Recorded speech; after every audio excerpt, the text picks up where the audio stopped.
Hey Lucas, Juno is adjusting pretty well so far. I've let her out of the bathroom, which means that she is exhausting a little bit more of her energy outside now that she's gotten a little used to this place, and I've cleaned it up and made it just a little bit more cat friendly. She seems to have taken to things pretty well and is no longer randomly pouncing and attacking me at various points in time. Probably because I have given her many other outlets for this energy, and I've also given her more food than she could possibly eat. I figured out that some of that was due to the fact that she will not eat the food that's in her bowl unless there is enough food in the bowl.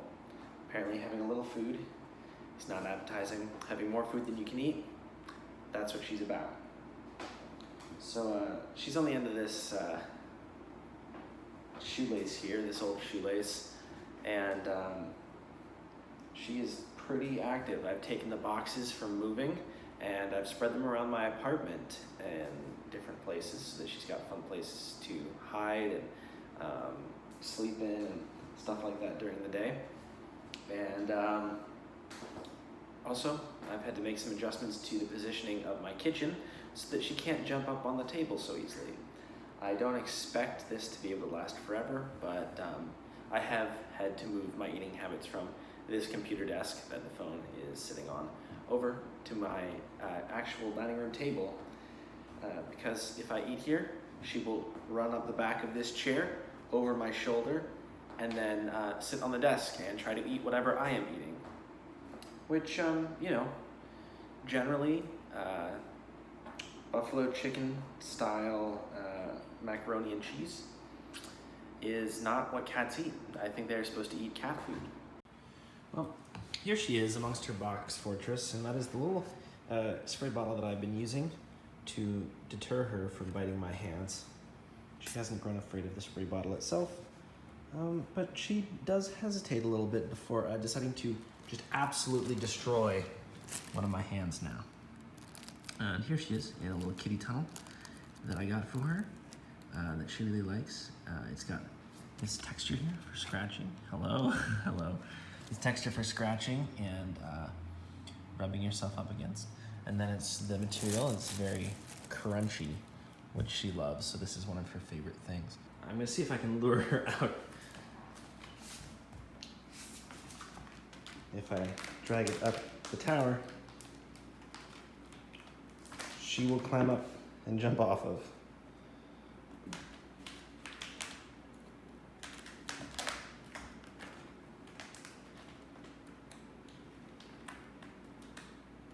In addition to picking up the book for Corey's book club, I've also picked this one up. It's called The Color of the Law by Richard Rothstein.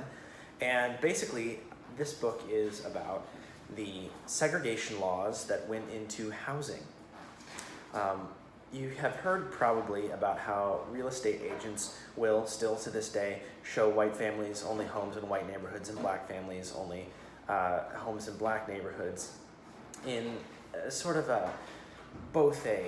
this type of family is probably going to buy a house in this area, and kind of a deep-rooted systemic racism thing, both of those things active at the same time. And we think, well, that's probably why neighborhoods are segregated still. Well, that's not quite the case. On the federal level, the state level, and on the township level, there have been laws extending far past the Jim Crow era, extending far past the Civil Rights era, that would forbid black people from buying houses in white neighborhoods and discouraging white families from buying them in black neighborhoods. He talks about the history of public housing and how it was originally a wartime effort to get people to move into cities. He talks about how neighborhoods, like the famous Levittown, would forbid black families from owning houses there, and in fact, make the homeowners sign a contract saying that they would not sell their house to a black family. And talks about how these efforts by different governments in different times have compounded over and over again to make it so that black people own way less equity in real estate than white people on average. It's both a problem that has been exacerbated by people who do have a really personal and just wicked agenda And also the fact that nobody has stopped and thought about like, hey, wait a second, how are we going to fix this? And it's only something that's been happening in more recent years. So I've listened to some speaking by this guy, and I am really interested in hearing about what he has to say about the continued inequality that happens in housing and townships and the continued development and city planning of our nation. Because if there's anything that we know about the city planning in our nation, it's that it was meant to screw regular people over, between the way it's constructed only for cars, few walking places, putting shopping centers on major roads where it's hard to walk, destroying public transit and defunding it. There's so much wrong with the way that our cities are built, and some of them are getting better.